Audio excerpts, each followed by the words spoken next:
winzz Jazz, Gypsy Jazz acoustic guitar. It's a nice guitar, I'm telling you, man. It's not top of the line guitar, so to make it an excellent entry level guitar, if I can get it set up to make it play, it's a mother to play this guitar. I remember right out of the box I had to lower the action and set the intonation. That's why the bridge is moved back. And these strings are so very rough. So I thought on this video, take these strings off. I got some silk and steel Martin Marquis strings here. What are they? 0.0115 to 0.017. That's a little light. We'll check and see what it has on it now. They're fairly heavy, what's on there right now. And those are the roughest strings, man. They're the ones that came on the guitar. So let's get them off of there. I'm going to have to set it up again, I'm sure. And maybe try to get the string action down a little bit lower. So what I'll do right now is put these new strings on it. And I won't bore you or punish you with that. I'll go ahead and do it. And then I'll bring you back and we'll start seeing what it needs to set it up and get the action down and make the thing a little bit easier to play. Good Lord, it's hard to play the way it is right now. It's not fun. So we're going to make this a fun guitar to jam on. This guitar is in the contest, the current ongoing contest, by the way. So if you want to own it, come over to Patreon, get in the contest. You can get in for $1 or $2 or $5 or 10 or 20, whatever you want to pledge. And you could own this guitar in a month or two. So I'll bring you back when I get the new strings on it and we will commence. Hold on. I want to get better measurements when we get the new strings on it. I don't have them on there yet. But I remember that action. I think it was more than 5/64 on the low E side. It seems like it just needed to come down just a little hair. So I took the bridge off while I got the strings off of it. Remember, we cut a whole bunch off of the bottom of this here, these legs. And I thought, you know, while I've got the strings off, I'm sure it needs to go down some. So, you know, why not go ahead and hit this a few licks now. I don't want to take very much, because if I take too much, then, you know, I can't put that back. I have to shim it to get it back up. And I don't like shims. So, but I'm going to try this just to get in the ballpark. Hopefully that'll be somewhere close to 5/64 and 4/64. I think I'm going to stop right there and see if that's, you know, I can always take it back apart and do it if it's not. Like I say, I marked this before I took it off. Maybe I did that the last time. I think I did. Because that's got to set in there right in those marks for it to intonate right. And see that it sets back farther than these extensions, both of them. It's going to set back just a little bit farther than those. Had to do that. I'm just glad that wasn't glued down on there to get it to intonate right. And if you remember, I can't remove material from the top of the bridge because it's hollowed out in there. See that? So if I took anything off of here, it would have made a hole in the top of it, so I can't do that. Anyways, I'll get it strung up and bring you back, and we'll start checking, and may have to take that all off again, take more off of it. But I know it had to come down some, I just don't remember what without looking. This fretboard, brand new guitar.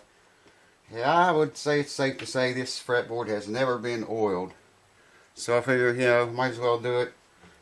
There's the linseed oil. I wouldn't use anything else but. A lot of people argue it's got to either be unboiled or it's got to be boiled. Well, folks, I've done this so many years. You can take my word for it. It's not going to make any difference if your linseed oil is boiled or unboiled for this. It's not going to matter. You can see around the bottle threads how that solidifies. Okay, we're going to rub a light coat on, give it about 3 to 5 minutes, and rub it off. You have to have more than that. And rub it off and leave a little bit on there, and that's going to solidify over time and seal this board. Of course, it's got finish on the back of the neck, so you don't have to worry about that wood. But this wood is unprotected. It's an open grain. I'm going to set this somewhere. It's an open grain wood. and you know, moisture gets in. If it is not sealed, moisture will find its way in there. This just seals it, protects it. This will do for about 1 year. Some guitars, you may have to do it twice a year. Never any more than that. Never any need to any more than that. Yes, sir. You can own this guitar. You enter that Epiphone.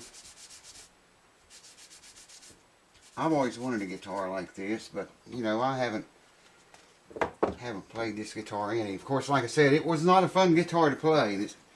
I could make it a fun one to play, but out of the box, it needed a lot of things. The action was way high on those strings. I don't know what was up those strings, man. I just do not know. I'm going to give that 3 to 5 minutes. And I'm just going to take another clean cloth, paper towel, and go over that again. Wipe the excess off.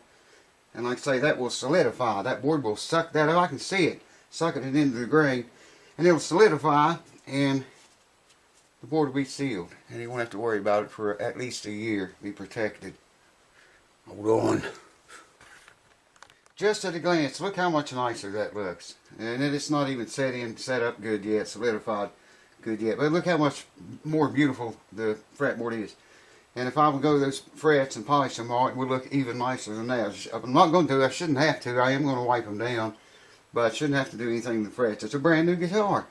You know, I've already had to do quite a bit to it, more than you might think. Those of you that's been watching the channel for a while, you know about it. And what I did to it, the work I did to it, and the work I'm doing to it now. But this, I think, is going to complete it. If you're familiar with John Jorgensen, his guitar, one of his guitars, looks identical to this. Now, granted, it's not a winzz. I don't really know what it is, what he plays, but it looks freaking identical to this. Hopefully we get this one to play the way he plays his. I'm never going to be able to play it that way, but maybe somebody will be able to when I get done with it, setting it up.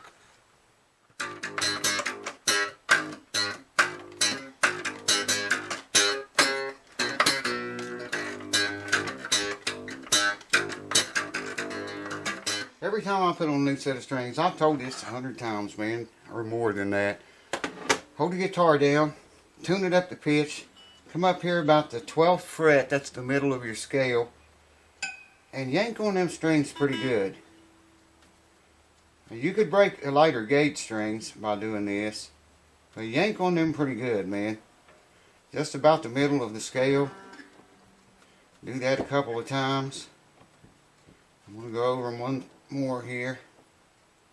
And the tuning issues are solved as far as string stretching goes. Of course, like I said in other videos, they make this device called String Stretcher. That's what it's called. I wouldn't invest in one of them myself. Alright. Let me retune it and I'll bring you back. Well, let's check ourselves some nut action. Well, first fret action in this case. 12, let's see. Maybe a 10 and an 8. I like to see 16 to 18 thousandths on my acoustic guitars, but someone may want this set up different from that.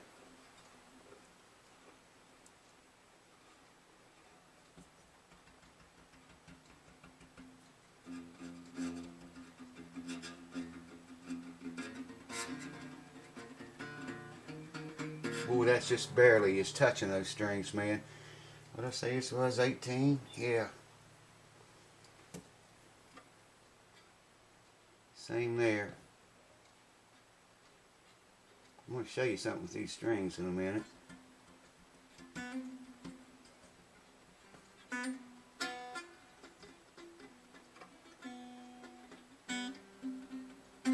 second one's a little bit tight. This is an 18. We could stand to have those, some of those strings probably are 16 instead of 18. Alright, neck relief.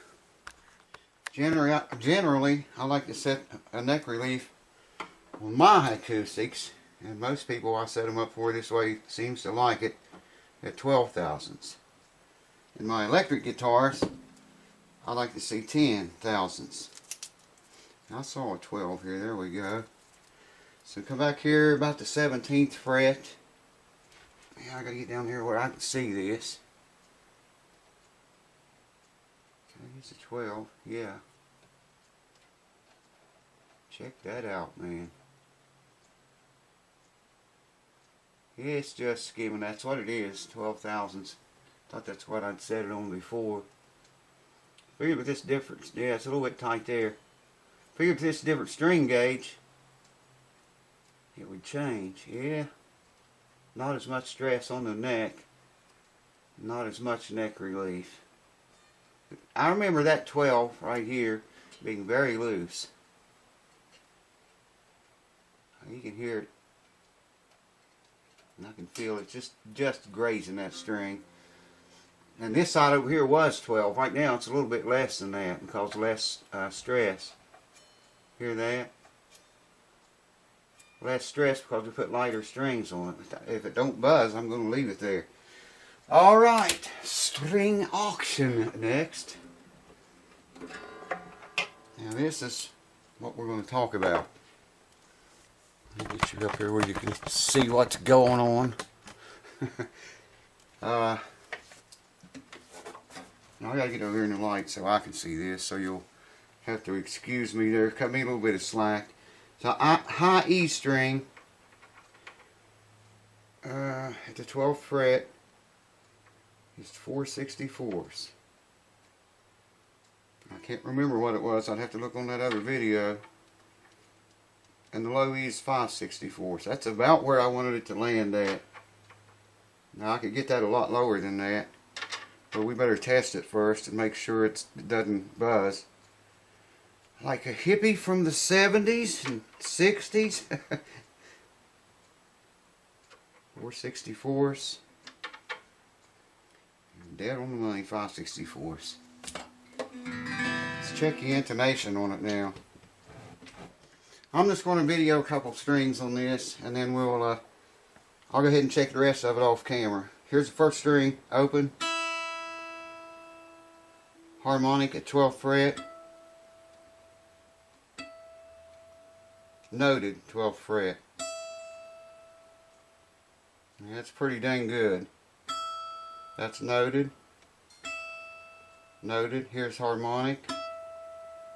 Here's open. You can't get any closer than that. Second string, open. Second string, 12th fret harmonic. Second string, noted, 12th fret. That might be, I can't see this tuner, but it's not very much sharp. Here it is, harmonic again.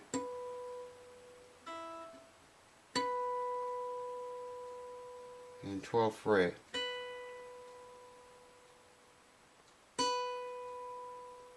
Yeah, it might be a little bit sharp. Try the third one. Of course, it'd be out of tune.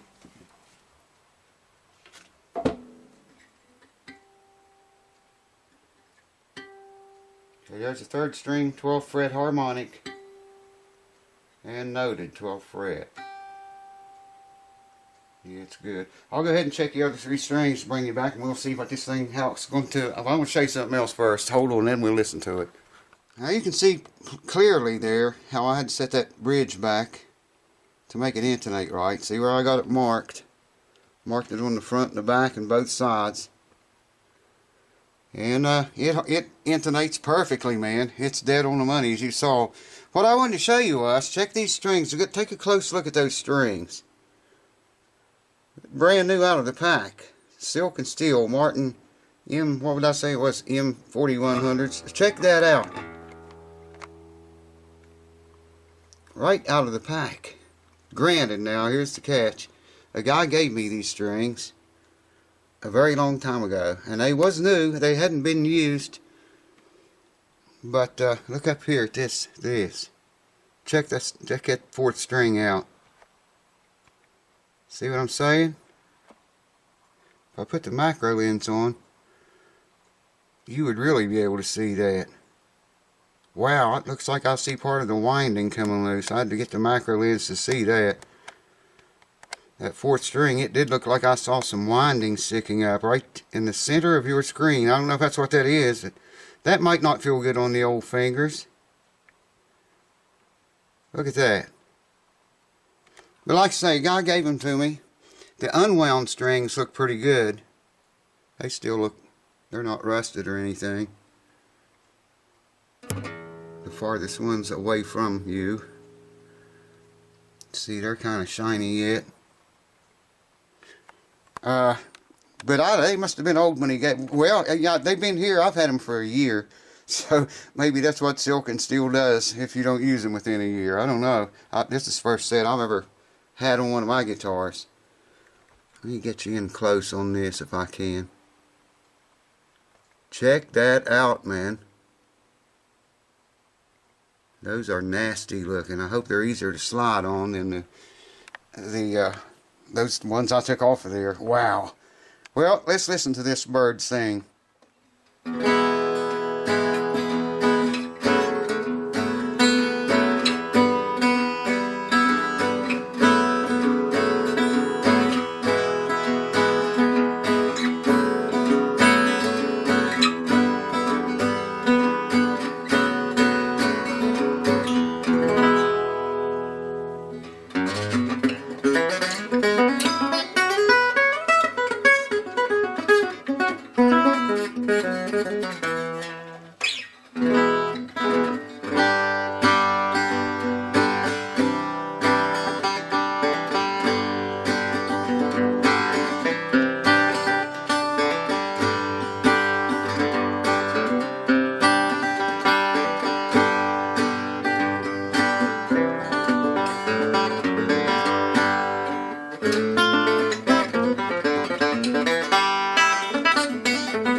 Got a huge wide neck on it. Wow, really heavy, man.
Boy, you know that's a pretty sweet sound, man. Considering what the guitar is.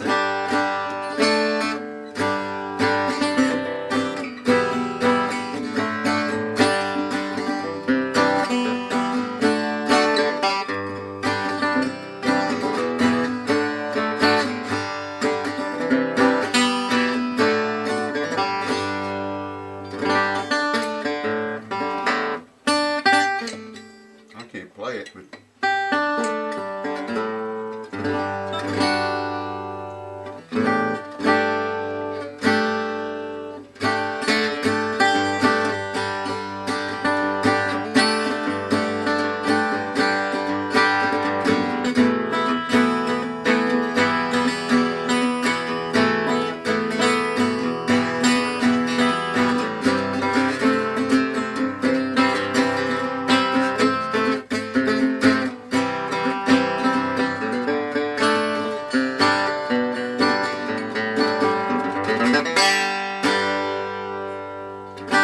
it's a whole lot funner now to play than it ever was since it came here.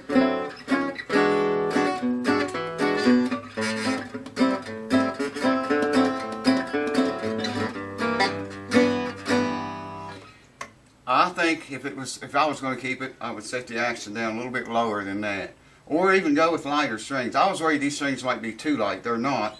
It doesn't buzz or anything. I'll say that. That's me. I'm not getting the chords down. I'm used to playing on slinkies. I mean, nines. You know. The way I have my guitar, electric guitar set up, you just touch them and it makes chords and notes, and that's what I'm getting used to.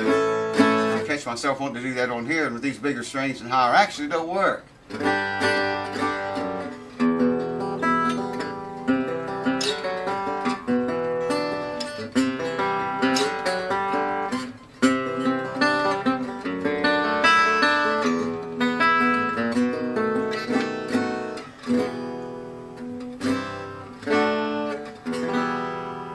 But I'm really impressed with the sound of this guitar.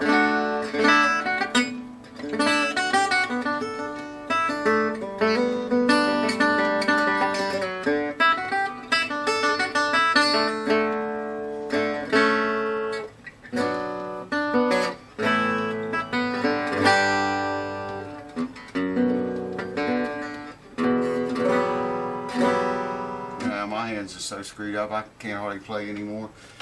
But there's what it sounds like. Like I say, you can own this guitar if you like it.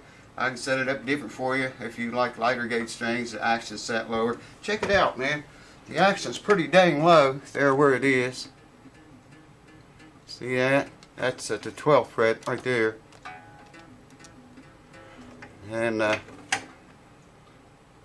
high E at the 12th fret. Hopefully you can see that. It's very, very low action. It's just my hands. Yeah, there's a lot of fall away right there. Way up in here, but I don't think anybody's going to be playing it up in that register. So anyways, thanks for watching, folks. More guitar repairs coming very soon. And more quick clip tips. I'm going to get that going again.